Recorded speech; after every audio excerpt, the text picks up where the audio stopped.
Sir, మీ పల్నాడు పర్యటనకు సంబంధించి TDP నాయకులు ఆరోపణలు చేస్తున్నారు. మీరు విగ్రహావిష్కరణ కోసం వెళ్ళినట్టు కాకుండా దండయాత్ర చేసినట్టు ఎందుకు వెళ్ళారనేది ఒక ప్రశ్న. రెండోది, మీరు ఎక్కడికి వెళ్తే అక్కడ కేసులు కూడా పెడుతున్నారు. పొదిలి వెళ్తే రైతుల మీద 24 మంది మీద కేసులు పెట్టి అరెస్ట్ చేశారు. నేను అమ్మడి రాంబాబు వారి మీద కూడా కేసులు పెట్టారు.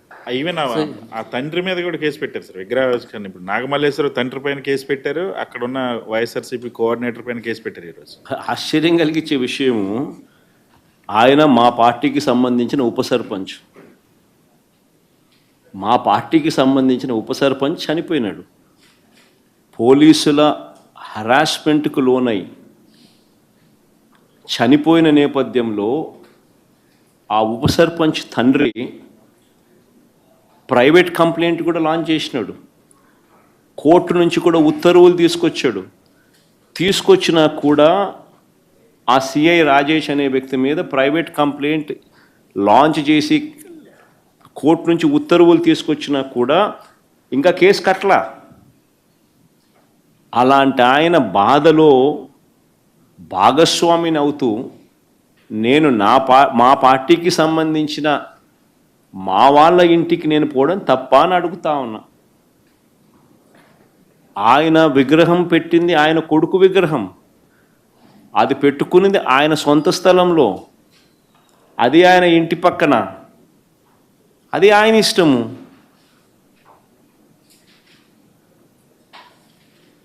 ఈ విషయంలో నేను పోవడం ఏ రకంగా తప్పు అవుతుంది? అలా పోవడం ఒక తప్పు అన్నట్టుగా కర్ఫ్యూ వాతావరణం తీసుకురావడం అనేది తప్పు కాదా? అలా పోవడం తప్పు అన్నట్టుగా ఆ పోయిన ఆ ఏ ఇంటికైతే నేను పోయానో ఆ ఇంట్లో ఉన్న పెద్ద ఆయన, ఆ వెంకటేశ్వర పెద్ద ఆయన మీద కేసు పెట్టడం ఎంత మటుకు ధర్మం ఇది? అంటే డెమోక్రసీలో ఉన్నామా లేదా? ప్రజాస్వామ్యం లేదు రాష్ట్రంలో, రెడ్ బుక్ రాజ్యాంగం నడుస్తూ ఉందని చెప్పడానికి ఇదొక నిదర్శనం.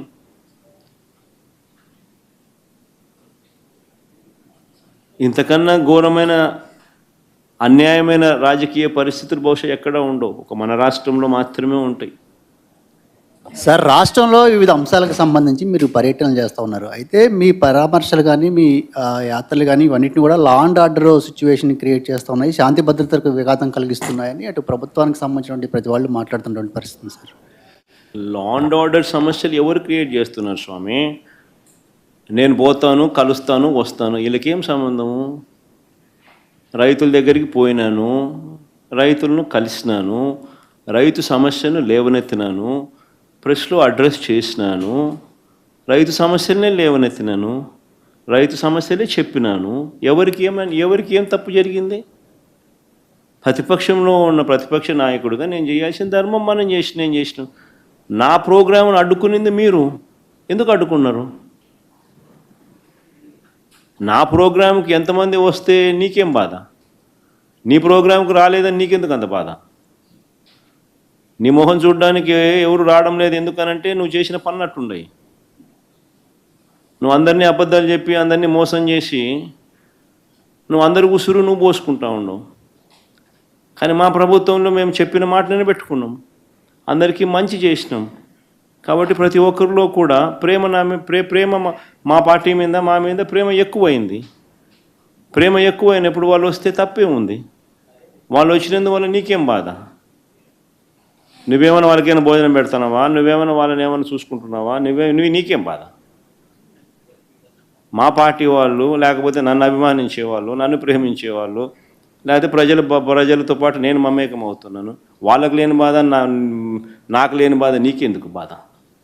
గంజాయి బ్యాచ్ అదే నేను చెప్పేది. ఆయన ప్రతి ఒక్కరి మీద అబాండాలు వేయడం ఆయనకు అలవాటు అయిపోయింది. రైతుల సమస్యలు నేను లేవనెత్తితే నేను వెళ్ళేదాకా రైతుల సమస్యలు ఆయన ఎందుకు ప్రస్తావించలేదు? అదే పొగాకు రైతులకు కానీ, అదే మిర్చి రైతులకు కానీ, అదే తెనాలిలో జరిగిన ఘటనకు కానీ, లేకపోతే నిన్న జరిగిన ప్రైవేట్ కంప్లైంట్ ఇచ్చే విషయంలో కానీ, ఇవన్నీ కూడా జెన్యూన్ ప్రాబ్లమ్స్ అవునా కాదా? ప్రతి ఒక్కరికి జరిగిన నష్టం అవునా కాదా? మరి ఆ సందర్భాలలో వాళ్ళకు జరిగిన నష్టంలో నేను కూడా వాళ్ళతో పాటు సంఘీభావం తెలుపుతూ వాళ్ళతో పాటు నేను కూడా వాళ్ళ బాధలో ఏకమైనప్పుడు, వాళ్ళ బాధలో నేను పాలు పంచుకున్నప్పుడు నీకేం బాధ? నేను పోయి పాలు పంచుకునేదాకా నువ్వెందుకు స్పందించడం లేదు? అసలు నువ్వు స్పందించుంటే నేను పోవాల్సిన అవసరం నాకు ఉండేది కాదు కదా. నువ్వు స్పందించడం లేదు కాబట్టే నేను పోవాల్సి వస్తూ ఉంది. నువ్వు బాగా పట్టించుకొని ఉంటే సమస్య ఉంది.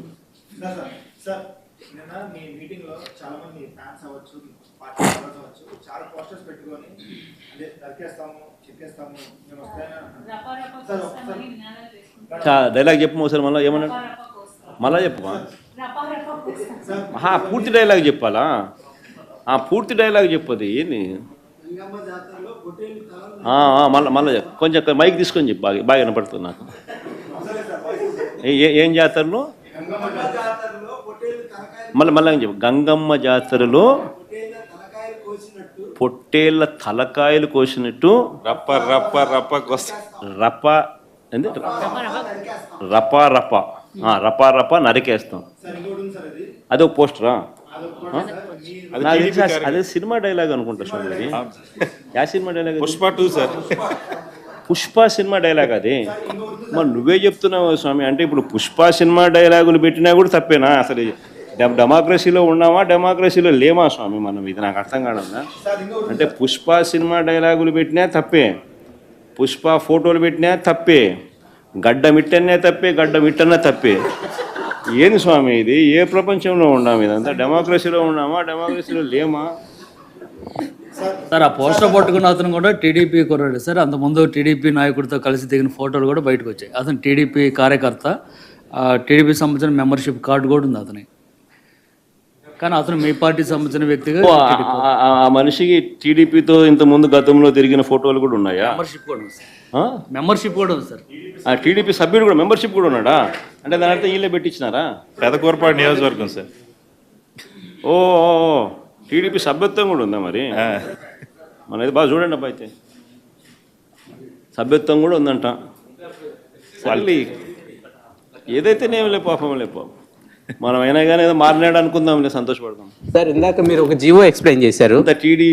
టీడీపీ సింపతైజర్ కూడా చంద్రబాబు నాయుడు మీద కోపంతో మారినాడు అని చెప్పి సంతోషపడదాం. మారి టీడీపీని రపా కోసేస్తానని కూడా అంటున్నాడని కూడా సంతోషపడదాం. నిజంగానే బాధ ఉంటుందేమో కదా వాళ్ళకు కూడా. అన్ని పథకాలు ఎగరగొడుతూ ఉన్నాడు, అన్ని అబద్ధాలు అయిపోయినాయి, ఫీజు రీయింబర్స్మెంట్ లేవు, ఆరోగ్యశ్రీ లేదు, రైతులకు పెట్టుబడి సహాయం రావడం లేదు, పెట్టుబడి గిట్టుబాటు ధరలు రావడం లేదు, మరో పక్క అబద్ధాలు మోసాలతో సూపర్ 6లు లేవు, సూపర్ 7లు లేవు. మరి ఆయన బతుకులు చిన్నాభిన్నం అయిపోయిన పరిస్థితుల్లో ఆయనలో మార్పు వచ్చిందేమో. వచ్చి ఆయన కూడా టీడీపీ యాక్టివ్ మెంబర్ అయినా కూడా వైసీపీలోకి తాను చేరి టీడీపీ వాళ్ళ ఫోటోను, టీడీపీ వాళ్ళ మీద ఆయన ఆక్రోశం చూపిస్తూ ఏమన్నాడు? ఏ జాతరలో? గంగమ్మ జాతరలో పొట్టేళ్ళు తలలు నరికినట్టు రపా అని నరుకుతానని చెప్పి ఆయన అంటానంటే దాని అర్థమైంది. మరి చంద్రబాబు నాయుడు అనే వ్యక్తి ఇంత మోసం చేస్తూ ఉన్నాడు కాబట్టి ప్రజలు అంత కోపాన్ని చూపిస్తూ ఉన్నారు. అందులో వాళ్ళ కార్యకర్తనే వాళ్ళ నుంచి మారి వైసీపీలోకి వైసీపీ కార్యక్రమంలో పాలు పంచుకొని మన అభిమానస్తుడై నెక్స్ట్ టీడీపీ ప్రభుత్వంలో టీడీపీ వాళ్ళను రపా ఏం జాతరలో అది?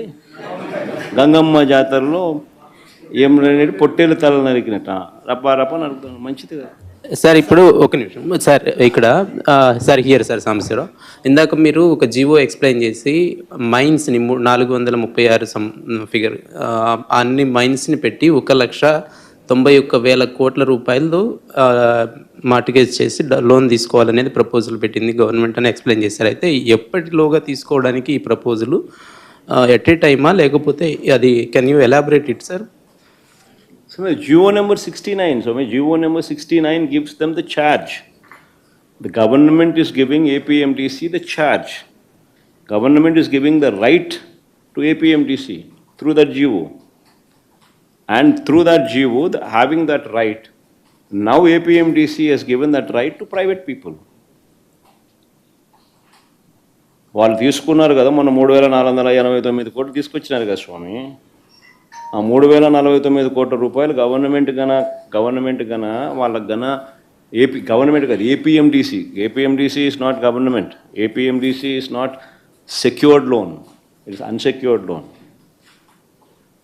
Corporation is not secured, it's unsecured.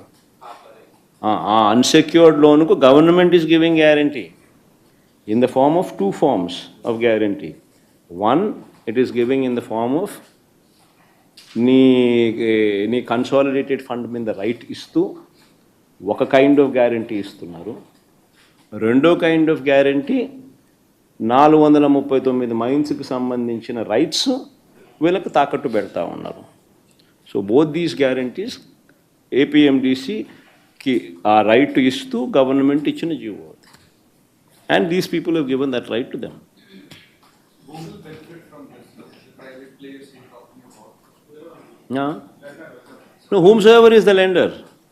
Is it anybody who subscribes to the bond? Anybody who subscribes to those bonds, they will be holding those rights. And these may not be necessarily linked to mining activities, right? They're general borrowing through those SDLs you said, right? He's securing those loans by these mining assets. No. How he's been securing the right? GO number చదవండి. GO number ద్వారా వాళ్ళకు వచ్చింది. అంతా చెప్తారు, అంత చదువుకున్నానే కదా స్వామి. నేను చెప్పాల్సిన పని ఏముంది? దానివల్ల మీకు వచ్చినాయి కదా. GO number 69 gives them the right, and through that right they have made that right part of their bond issuance లో ప్రక్రియలో భాగంగా దాన్ని యాడ్ చేసినారు. So they have given the rights and they have also given the rights over consolidated fund. రాష్ట్ర ప్రభుత్వానికి సంబంధించిన mines మీద అధికారాన్ని తాకట్టు పెట్టారు. సిమిలర్లీ కన్సాలిడేటెడ్ ఫండ్కి సంబంధించిన రైట్స్ మీద కూడా ప్రైవేట్ వ్యక్తుల ఆజమాయిషీని ఇస్తూ వారికి అది కూడా తాకట్టు పెట్టాడు. సో బోత్ దీస్ థింగ్స్ ఇచ్చి ఆ లోన్స్ను ఎవరైతే ఆ బాండ్స్ని ఎవరైతే సబ్స్క్రైబ్ చేస్తారో వాళ్లకు ఆ మేరకు అడిషనల్ కంఫర్ట్ అనేది ఇచ్చినారు. That comfort need not be given. That is the first time in the history of Andhra Pradesh, or first time in the history of this country, such kind of comfort is given. Got? Then you have not seen the GO kabatti chustunanu. Once you see the GO and also see the bond issue, this thing, both these things, if you read both of these things, then you will be in a better position to grasp it and understand. Sir మీ ప్రభుత్వ హయాంలో phone tapping జరిగింది. ఆ phone ట్యాపింగ్లో personal విషయాలను కూడా తీసుకొచ్చారని చెప్పి షర్మిల గారు కామెంట్స్ చేస్తున్నారు సార్. ఫోన్ ట్యాపింగ్ అనేది ఎవరు చేశారు స్వామి? మీ ప్రభుత్వ హయాంలో. మా ప్రభుత్వ హయాంలో నేను ఫోన్ ట్యాపింగ్ చేసినానంటున్నా. మీ ప్రభుత్వ హయాంలో జరిగింది. మా ప్రభుత్వ హయాంలో నేను చేసినానన్నా. పక్క రాష్ట్రంలో జరిగింది సార్. దాన్ని ఇక్కడ కూడా ఇంటర్లింక్ చేశారు. కాదు, నువ్వు చెప్పే దాంట్లో క్లారిటీ నాకు అర్థం కావడం. సార్ నేను ట్యాపింగ్ చేసినాను అంటున్నావా, లేకపోతే పక్క రాష్ట్రంలో వేరే వాళ్ళు ట్యాపింగ్ చేసినాను అంటున్నావు? పక్క రాష్ట్రంలో ఫోన్ ట్యాపింగ్కి సంబంధించినటువంటి వ్యవహారం జరిగింది. అందులో తనకు సంబంధించి తన వ్యక్తిగత అంశాలకు సంబంధించినటువంటి వివరాలను కూడా తీసుకున్నారు. ఎవరు చేసినారంట స్వామి? కేసీఆర్ ప్రభుత్వంలో, గత ప్రభుత్వంలో. కేసీఆర్ ప్రభుత్వం ఎవరిని ఫోన్ ట్యాప్ చేసింది? షర్మిల గారు. కేసీఆర్ ప్రభుత్వం షర్మిలమ్మను ఫోన్ ట్యాప్ చేసిందా? అంటే బహుశా షర్మిలమ్మ రాష్ట్రంలో అప్పట్లో క్రియాశీలకంగా పార్టీ పెట్టిన నేపథ్యంలో చేసినాడేమో, నాకేం తెలుసు. ఆయన చేసినాడో లేదో నాకేం తెలుస్తుంది. అయినా దానికి నాకేం సంబంధం?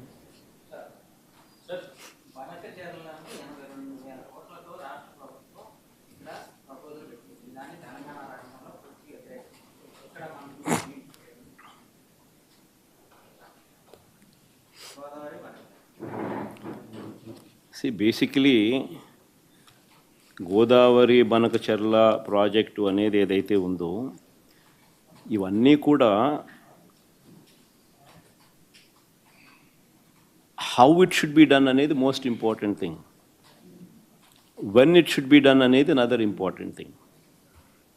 బేసికలీ ఏంటంటే వ్యవసాయానికి సంబంధించి